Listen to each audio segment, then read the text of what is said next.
Who else but you, the Supreme Personality of Godhead, could deliver the earth from within the water? It is not very wonderful for you, however, because you acted most wonderfully in the creation of the universe. By your energy, you have created this wonderful cosmic manifestation. Purport by Srila Prabhupada. When a scientist discovers something impressive to the ignorant mass of people, the common man, without inquiry, accepts such a discovery as wonderful. But the intelligent man is not struck with wonder by such discoveries. He gives all credit to the person who created the wonderful brain of the scientist. The common man is also struck with wonder by the wonderful action of material nature, and he gives all credit to the cosmic manifestation. The learned Krishna-conscious person, however, knows well that behind the cosmic manifestation is the brain of Krishna, as confirmed in Bhagavad Gita 9:10, Vayadhyakshena prakriti suyate sacharacharam. Since Krishna can direct the wonderful cosmic manifestation, it is not at all wonderful for him to assume the gigantic form of a boar and thus deliver the earth from the mire of the water. A devotee is therefore not astonished to see the wonderful boar, because he knows that the Lord is able to act far more wonderfully by his potencies, which are inconceivable to the brain of even the most erudite scientist. So, I thought I would say a little bit about something inconceivable to the brain of even the most erudite scientist, namely the shape of the earth. Let's see. Is the earth flat or is it round?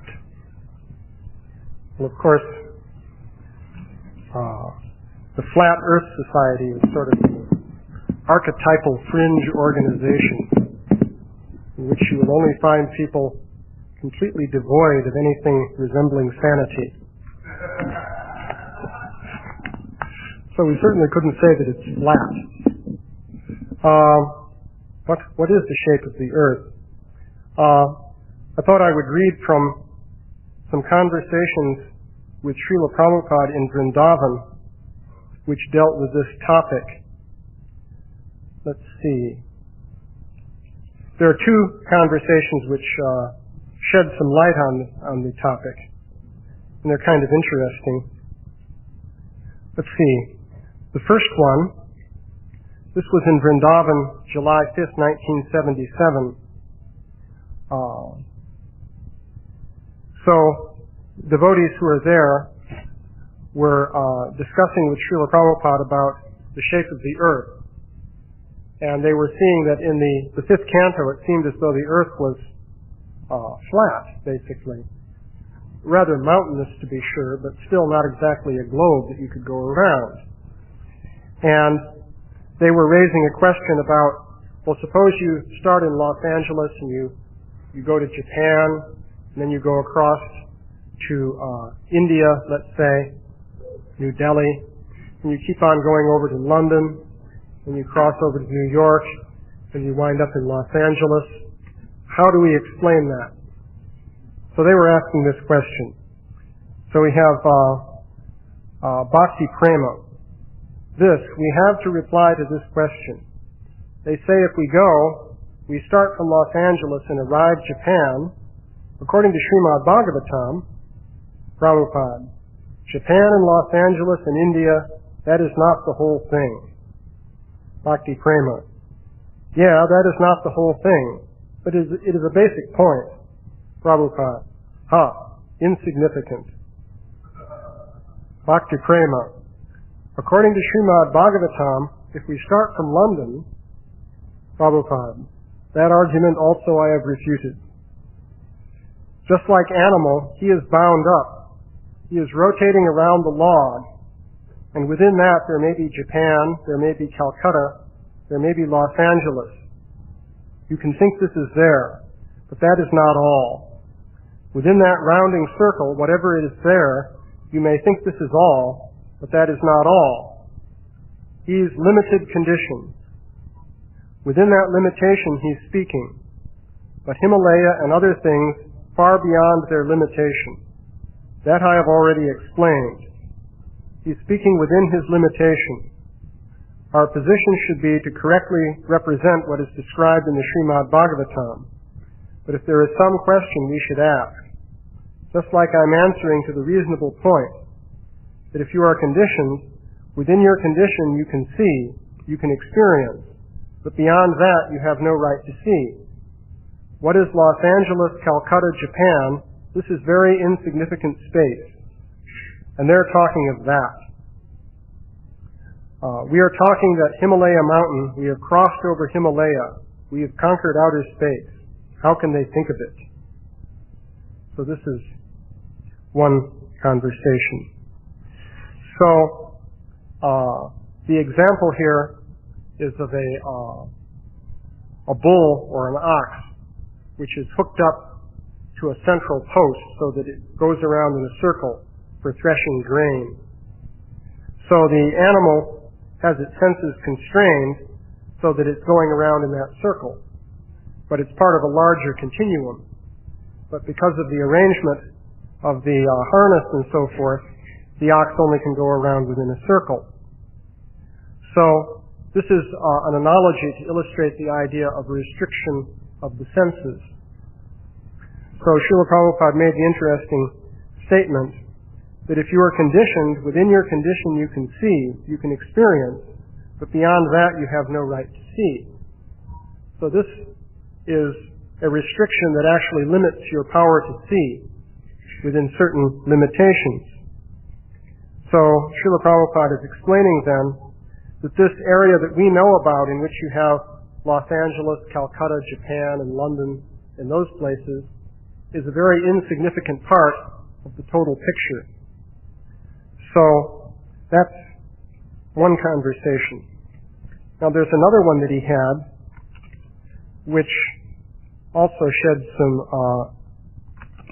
interesting light on this question. Actually, this was during the same day.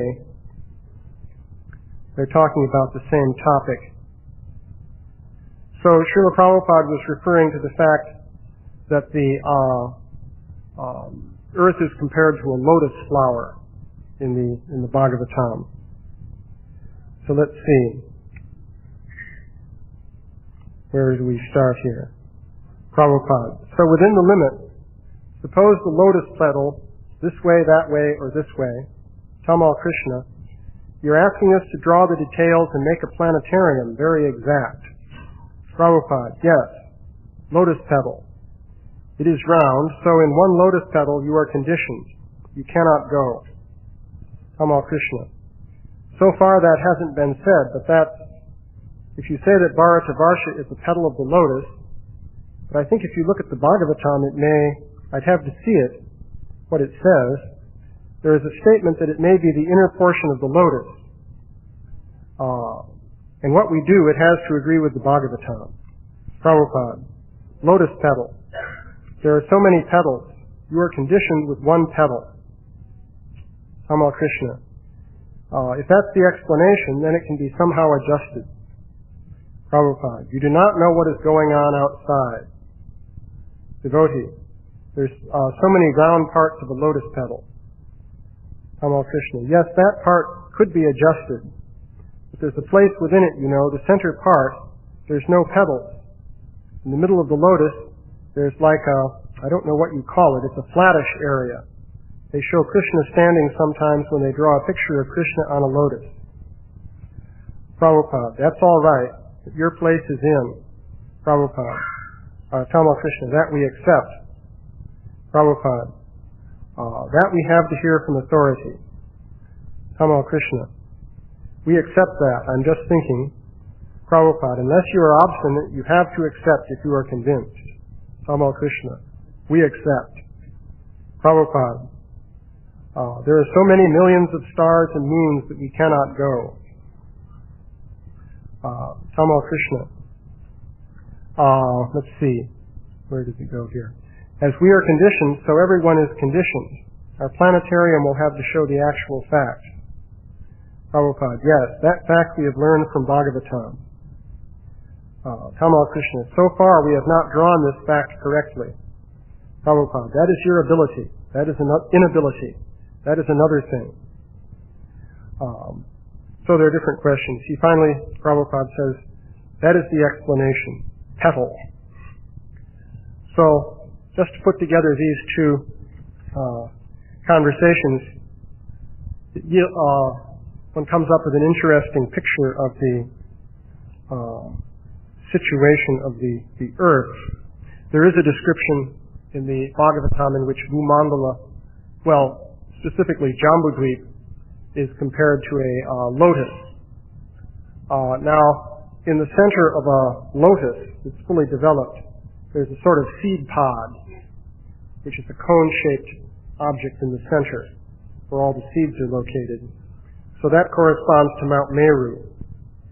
And then extending out from that, there are lots of petals. So Srila Prabhupada is comparing the place where we are to such a petal. So, but then again, you can still say, even if you think of a petal coming out from a flower, that doesn't really explain how the earth could be a globe, because where's the stalk that connects the petal? But Srila Prabhupada also gave the example of the animal bound to the central post to illustrate a fundamental limitation on one's senses. You could also say, well, if we're on a petal, then why can't we see the other petals? You can imagine if you're standing on a lotus flower on one petal, if you could shrink down, you could see all the other petals next to you. But Srila Prabhupada says here that specifically that you couldn't see the other petals. So there are other places in the Bhagavatam where you see the same principle in action. For example, I've given the case of Lord Brahma, in fact, going down the stem of the lotus on which he was born, trying to find its origin. And of course, in the paintings that we see, you can easily see what the origin is, because there's Garbhodakshai Vishnu down there, as you can plainly see. But Brahma couldn't see that. That was not within the power of his vision. So, this idea of a limitation of vision is there. This relates to the concept of higher dimensions, as I've mentioned before. And another illustration you can give is this example of people with varying numbers of heads and arms.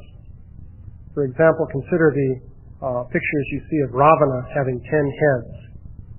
The artists usually have a bit of trouble portraying that, because you see several heads in a row with the necks hanging down in space. So this is a bit difficult. Now, if you really want to put 10 necks going into one torso, unless you make the shoulders very broad, this becomes a bit awkward.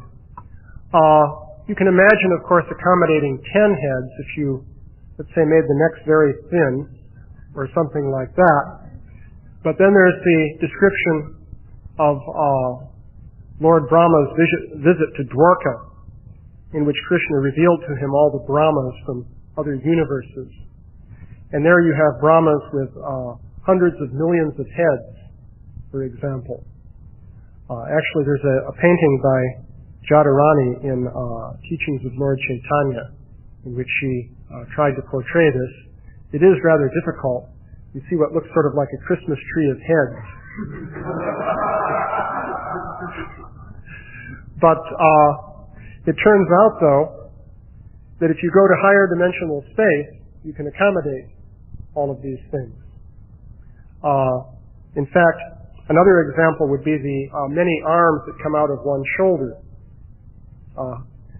For example, Banasura had 1,000 arms. So from one shoulder, you'd have 500 arms coming out, assuming that he's symmetrical. So, if you have 500 arms, you might make them sort of like spaghetti, very thin. But that wouldn't be a very good representation. But actually, they should be normal arms. But how is it that they don't get in the way of each other? That becomes the question. Well, as a matter of fact, they can be accommodated within a higher dimensional space. In fact, I even made a little computer model of that. on one occasion, and I have a videotape of it. I didn't try to have 1,000 arms coming out of one shoulder, but I used four-dimensional space and had 2 arms coming out of one shoulder in such a way that in 3 dimensions they project into an overlapping region. So the 2 arms seem to overlap, but in fact they don't overlap because they're in a higher dimensional space. And you can easily accommodate then the 2 arms in 4 dimensions. If you go to many dimensions, you could have as many arms as you wanted coming out of one shoulder, and they would all interact without any problem. You can consider in this case the logic of Banasura operating the bows and arrows that he was using to shoot at Krishna. It said that with 500 arms on one side, he was holding 500 bows, and he was simultaneously drawing the bowstrings back with his other 500 hands to fire arrows at Krishna. Now you can see the problem there is that if you have 500 bows aimed in the same direction, they must be on top of one another. So you could say, well, they pass through each other. But then the 500 arrows also pass through each other. But each arrow is constrained by the bow that's firing that arrow. The bowstring is pushing the arrow and so forth. So the bowstring doesn't pass through that arrow, but it does pass through the other 499 arrows and so on. But in the higher dimensional space where you have room for everything, there's no problem. You can have all these bows and arrows being manipulated simultaneously, and they don't interfere with one another. So that's actually a possibility. So this concept comes up again and again in the Bhagavatam. Another example where you sometimes see paintings would be the heads of the Kali and Naga. There are some paintings in which you see the lower section of Kali is extremely thick. And you have a lot of necks coming up, sort of looking like very thin strands extending up. So that's an attempt to show how you could have thousands of heads coming out of one body. But again, I suspect it's a higher dimensional situation. So you don't have to have that awkward, thick section of the Kaliya serpent. So, in any case, going back to the earth, what one would have would be that just as Ravana has many heads coming out of one neck, so you have many globes arrayed with higher dimensional connections forming the earth, and we're constrained to one of those. So we can only see one, and to us that looks like the whole thing. But actually there are many of them. So that's the analogy that Srila Prabhupada makes here with the many petals, and we're constrained to one particular petal. So that would mean then that the total earth is something much bigger than anything we're accustomed to imagining. Because in fact, the earth as we know it is just a small part of the total manifestation of the earth. So in that sense, Srila Prabhupada says that this area with Los Angeles, Calcutta, London, and so forth is insignificant compared to the totality. So that's a little bit about the earth. Going back to Lord Varaha, of course then this is the earth that Lord Varaha lifted. So if the earth that Lord Varaha lifted is like that, then what can you say about Lord Varaha? He must also be multidimensional then, which of course makes sense if you consider the total pastime of the lifting of the earth from an ocean. So what that means then is that Krishna's potency is completely inconceivable, which of course was one basic point Srila Prabhupada made in the Purport. So it's getting a little bit late. I'll stop there. Are there any questions or comments? Early? I didn't understand your explanation on the I did 500 arms on each side multidimensional, and shooting following the arrow. But now here's Krishna, standing there in one place. Right. Now all these arrows of all dimensions have to come back into the dimension that Krishna is standing in the shoot at. Or anybody else in the mountain. Let's say you say, well, Krishna shoots in the dimension. All right, but what about, when you beat the mountain? You have a mountain in just on normal 3 dimensions, and here you're beating them with all his arms from other dimensions. Are coming in and out of this dimension to beat that mountain? How does it work? Well, you see, higher dimensions include 3 dimensions. So, you can have the arrows lined up in one particular dimension, let's say the x-axis. They're all going to point right down the x-axis. But they extend in other dimensions, y, z, w, q, and so forth. So therefore, at the level of the bows, they don't interfere. But they're aimed along x.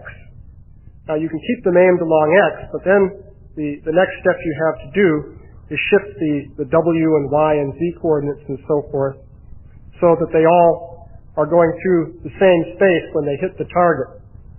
That would be a necessary feature of this particular model. But you can do that. I was seeing last night, these 2 arms shooting, all of a sudden 500 hours of hitting. It might be like that. Actually, you'd see them superimposed. I had to, you may have heard of in computer graphics, there's something called 3D Studio. So I had to invent 4D Studio in order to make this picture. 4D Studio is under development now, and it will be released shortly. It's going to be purchased by Microsoft. They don't know yet that they have an application for it. There's a very big market. But in any case, you can actually represent that. By the way, I should also add as a final thing, you may think, well, this is something from the mythology of the Bhagavatam, but people are doing experiments with this multidimensional space. I even have some videotape. This, of course, gets one into a controversial area. But here's the idea. Suppose you have 2 wooden rings. And just for the sake of argument, let's say they're made of 2 different kinds of wood. One is pine and one is oak. And they're not broken. So you could examine the rings and you could see that they haven't been cut and glued together, because if you want, you could go around with a microscope and make sure there was no splicing. Now, suppose those 2 rings were interlocked. How could it happen? One oak ring and one pine ring that haven't been broken, as you can tell by inspection, and they're interlocked. So that would be mysterious if you were shown something like that. So people have tried to achieve that with the idea that subtle entities can move objects in another dimension.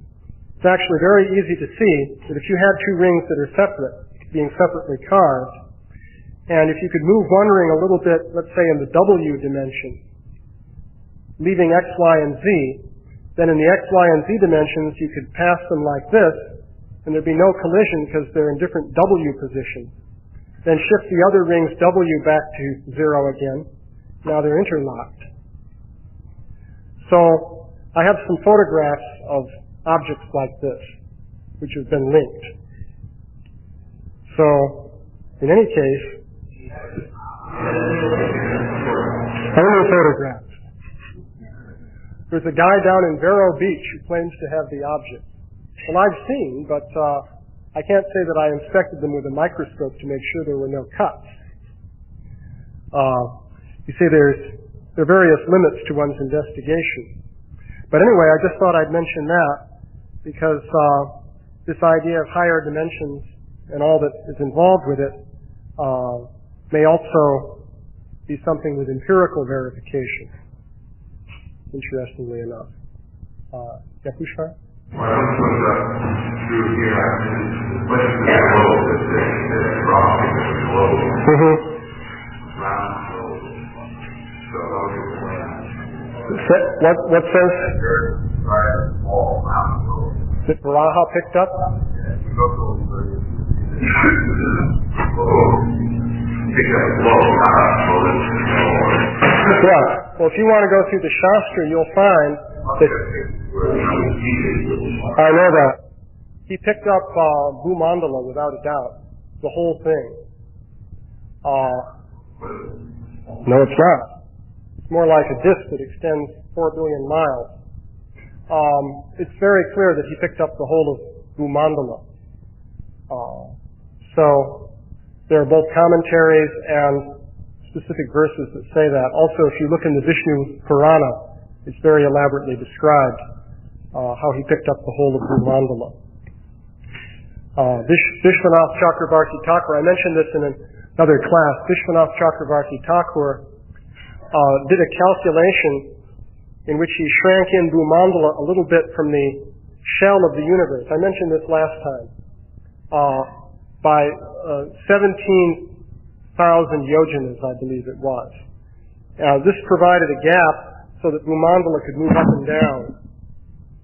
And Vishwanath Chakravarti Thakur said specifically, this enabled Lord Varaha to lift the earth. Because if it went right out to the shell, then it couldn't move. So he provided a gap so that it could move up and down. So, yeah, it's explicitly stated. However, then again, Srila Prabhupada has said that Bhumandala is a system of globes, which is another consideration. But then how could that be? So if you look into the whole thing, you get into this whole topic of the higher dimensions and so forth. You can't simply make a three-dimensional model of it. That's what I would propose. So, in any case, yeah?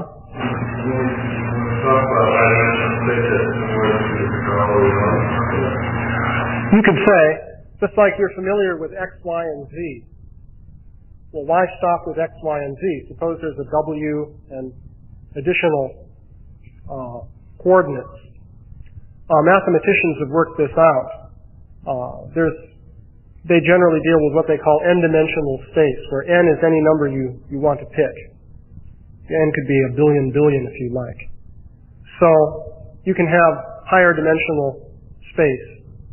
And so that's the idea I'm introducing there. Yeah? In the multi-dimensional concept and explanation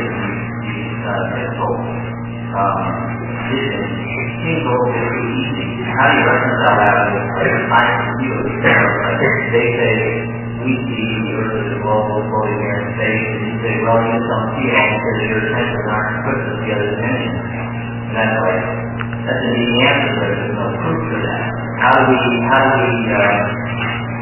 prove the Bhagavatam concerns with people with limited senses? Well, one has to recognize that some things may be difficult to prove, but I just mentioned this idea of an empirical verification of the higher dimensions. Now, to show that immediately for the entire Earth may not be such an easy thing, but maybe for those little rings and so forth, you can begin to get the idea. In fact, people were, to my knowledge, first thinking about this back in the 19th century. There's a German scientist named Zollner, a physicist, in fact, who was thinking of this. And he started doing experiments back then in which rings would be made to link, or a single loop of string that's not broken would develop a knot in it.